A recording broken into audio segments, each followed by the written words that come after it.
आप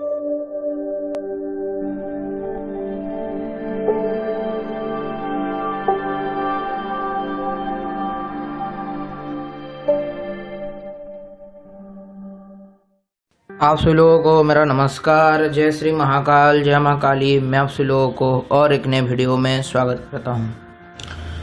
आज मैं आप सभी लोगों को माता काली के एक भक्त तांत्रिक का एक स्टोरी सुनाने जा रहा हूँ। ये स्टोरी अत्यधिक दिव्य स्टोरी है, साधकों के लिए मोटिवेशन देने वाली स्टोरी है। साधक इस वीडियो को पूरा अंत तक देखें और आगे इस विषय को आप समझ पाएंगे।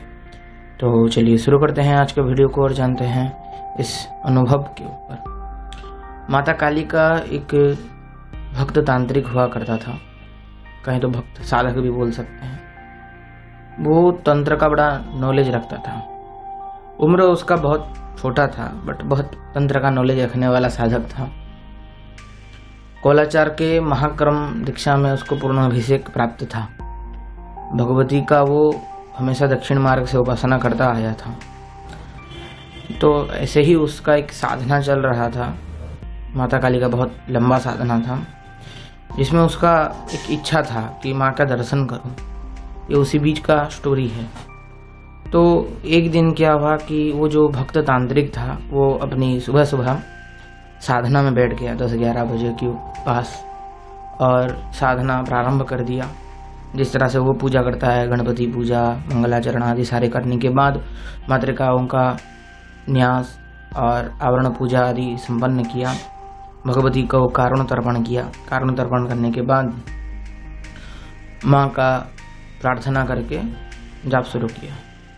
जैसे ही उसने जाप शुरू किया तो अचानक से वो एक गहन ध्यान में चला गया। उसने बस उस ध्यान में बस उतना ही देखा कि संसार में अनंत अंधकार है और उस अनंत अंधकार जो है वो उस संसार को ग्रास कर रहा है और धीरे धीरे संसार समाता जा रहा है।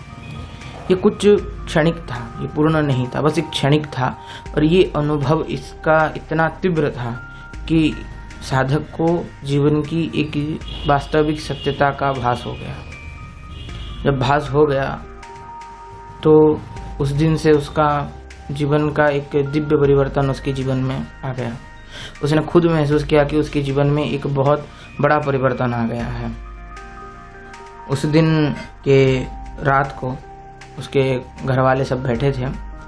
अचानक से साधक भी बैठा था उधर, तंत्र साधक भी बैठा था उधर। बातचीत चल रही थी और अचानक से बिना सोचे इसके मुंह से, जो तांत्रिक साधक के मुंह से अचानक से एक माता के उपशक्तिपीठ यानी कि जागृत महाशक्तिपीठ जो होते हैं, उन जागृत महाशक्तिपीठ के एक उपशक्तिपीठ भी होते हैं जहाँ पे भगवती भी विराजती है। बट ये उपशक्तिपीठ होते हैं जहाँ पे माता के पूर्ण अंग ना करके कुछ क्षणिक अंग यानी कि जैसे छोटे छोटे अंश होते हैं, वो छोटे छोटे अंश पूरे संसार में बिखरे थे। तो उन छोटे छोटे अंश को उपशक्तिपीठ कहा गया है। तो उन उपशक्तिपीठ का एक नाम निकला जहाँ पे माता महाकाली विराजती थी उस उपशक्तिपीठ पे। घर वालों ने सुना उस पीठ का नाम और इसके मुंह से निकला था कि हम घूमने चलेंगे। तो कभी जो साधक का घर वाले होते थे वो कभी नहीं मानते थे कि हाँ ऐसे घूमने जाएंगे बोल के सब पूरा फैमिली। बट इस बार माता काली का एक दिव्य चमत्कार था कि ये सब लोग मान गए घूमने जाने के लिए। अगले दिन गाड़ी आ गया, गाड़ी बुक कर दिया गया और उसके अगले दिन शनिवार था। उस शनिवार की दिन सुबह सुबह 3:30 पे सारे घर वाले एक साथ मिल के सब निकल गए माँ के शक्तिपीठ के दर्शन। प्लान था टोटल 3 शक्तिपीठ दर्शन का। जो उपशक्तिपीठ है उन 3 उपशक्तिपीठों के दर्शन का। तो उन 3 उपशक्तिपीठों में से इसने साधक को जो अनुभव हुए वो दूसरे शक्तिपीठ में हुए थे। साधक पहले माता के एक शक्तिपीठ में, जो उपशक्तिपीठ में गया, वहाँ पे माता का जो हंसी थी ये वो एकदम चंद्र की तरह थी। और माता जैसे चंद्र अर्धचंद्र होता है उसी तरह से माता का मुंह अर्धचंद्र की तरह शोभा पा रहा था और माता का जीवा उनके मुंह से बाहर निकला था और माता उस हंस रही थी। उसका उस साधक ने दिव्य दर्शन प्राप्त किए उधर माता के उस विग्रह के। उधर से सीधा निकल गए वो दूसरे शक्तिपीठ की ओर। दूसरा शक्तिपीठ पहुँचते पहुँचते शाम के 5:30 हो गए थे। सर्दियों के दिन होने के कारण उधर एकदम सूर्यास्त होने को आया। वो शक्तिपीठ जो था, वो जो उपशक्तिपीठ था, उस शक्तिपीठ का एक रहस्य ये था कि उस शक्तिपीठ में आपको 2 किलोमीटर तक चल के जाना होता था। साधक ने यही समझा कि अब माता की ही कृपा बोल के वो 1 किलोमीटर चल के सब आगे की ओर बढ़ गए और बाकी रहा और 1 किलोमीटर। तो उधर एक स्थिति ये था कि उधर बहुत तेज करंट के साथ जो वाटरफॉल आ रहा था और उधर बस जाने के लिए एक हाथ चौड़ा रास्ता ही था और वो आपको उस डैम के ऊपर से जाना था। उस डैम के ऊपर घुटने तक के बस रेलिंग थे और उसके ऊपर चल के जाना था। दोनों तरफ पानी था और उस तरह से आपको 1 किलोमीटर का रास्ता तय करना था और बाकी 1 किलोमीटर जो था वो प्लेन था, रास्ता ही था। तो बहुत सारे लोग उधर जाते, उधर इस 1 किलोमीटर रास्ता पार करते और अपना अंदर भय को देख के, उस पानी के भय को देख के वो सब लोग उधर से चले आते, माँ के प्रणाम करके उधर से ही चले आते। माता के मंदिर के अंदर कोई जा नहीं पाता क्योंकि माँ के मंदिर के अंदर जाने के लिए आपको उस डैम के ऊपर से उस पतली सी 1 हाथ चौड़ी रास्ते से आपको जाना पड़ेगा और जब जाओगे आप तब जाके माँ के मंदिर में पहुँचोगे। तो साधक को उस चीज़ को देखा, उसके अंदर बहुत भय प्रकट हुआ।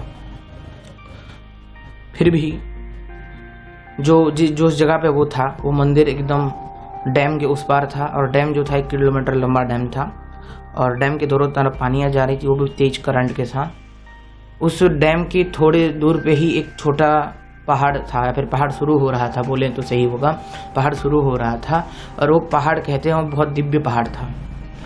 पुराने स्टोरियों में कहा जाता था कि उस पहाड़ में कई सारे दिव्य शक्तियाँ वास करती थीं और साधक पहले लोगों को दर्शन दिया करते थे रात के टाइम पे। इसीलिए बहुत पहले उस समय पे जब संध्या हो जाती थी तो कोई भी व्यक्ति उस पहाड़ या फिर माँ के मंदिर के आसपास नहीं जाता था। केवल ही केवल उस पुजारी जो था वो मंदिर में पूजा करता और मंदिर से लग के उसका घर था, वो उधर ही अपने घर में चले जाता। और सारे जो जितने भी भक्त और श्रद्धालु थे वो केवल ही केवल सुबह का टाइम ही माँ के मंदिर में जाया करते थे।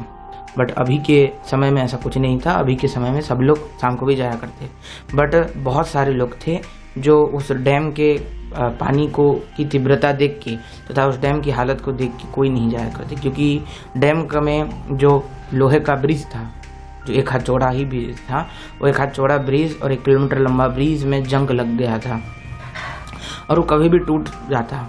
चलते वक्त इतना आवाज़ करता कि लोग डर जाते। ऊपर से इतनी तेज हवाएं और पानी की इतनी तेज आवाज़ें और भयानक वातावरण को बनाती थी।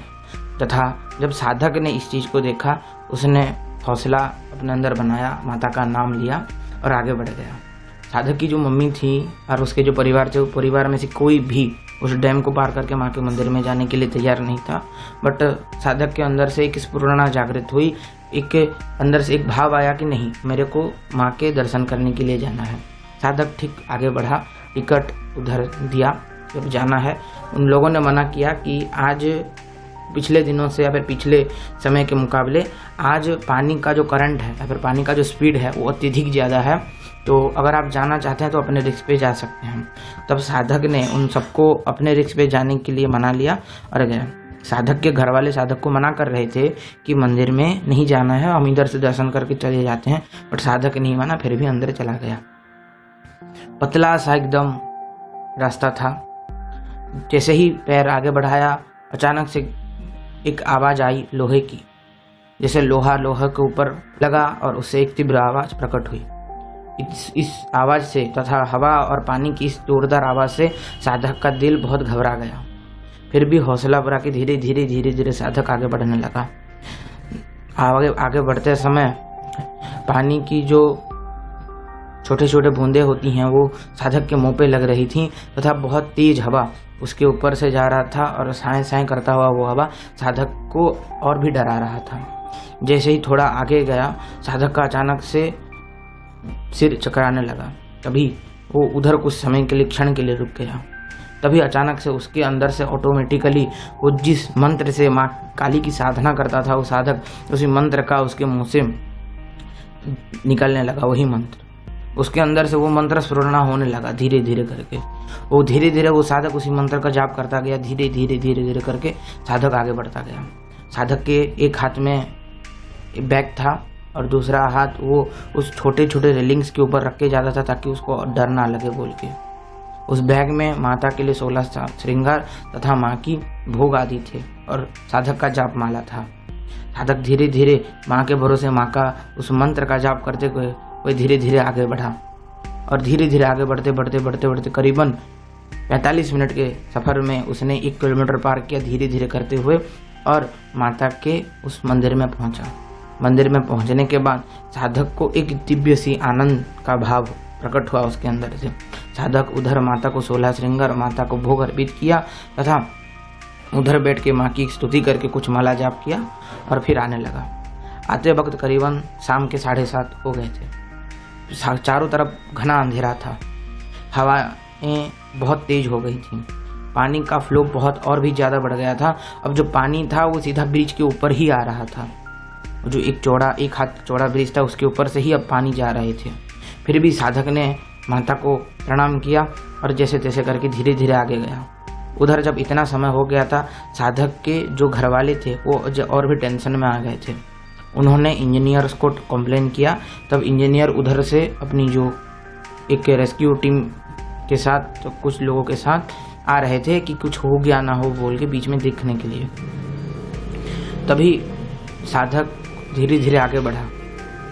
धीरे धीरे आगे बढ़ते बढ़ते बढ़ते बढ़ते जब छोर पे आ गया, जब उस ब्रिज के बीच छोर पे आ गया, तब उसने अपने लेफ्ट साइड को देखा।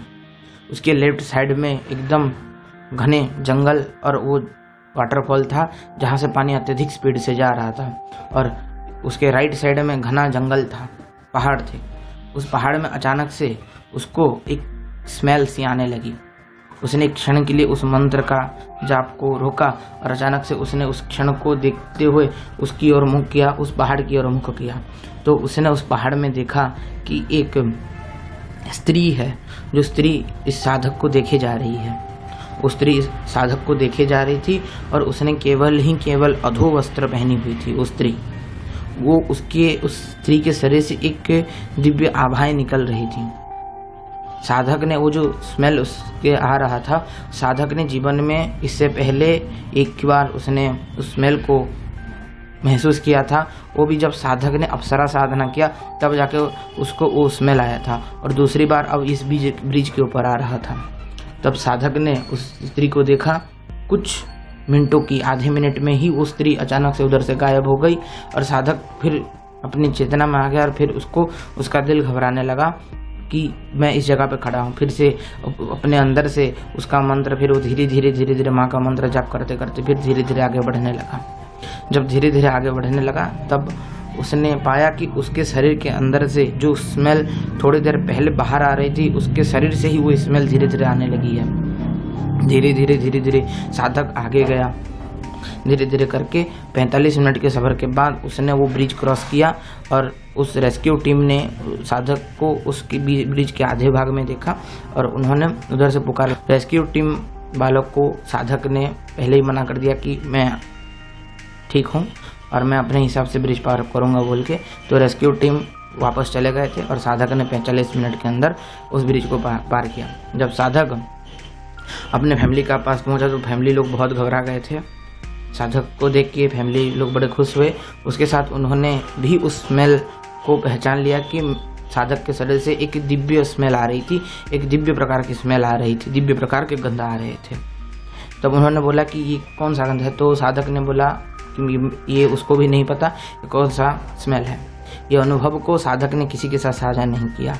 उसी रात जब वो आया घर में आने के बाद वो सो गया।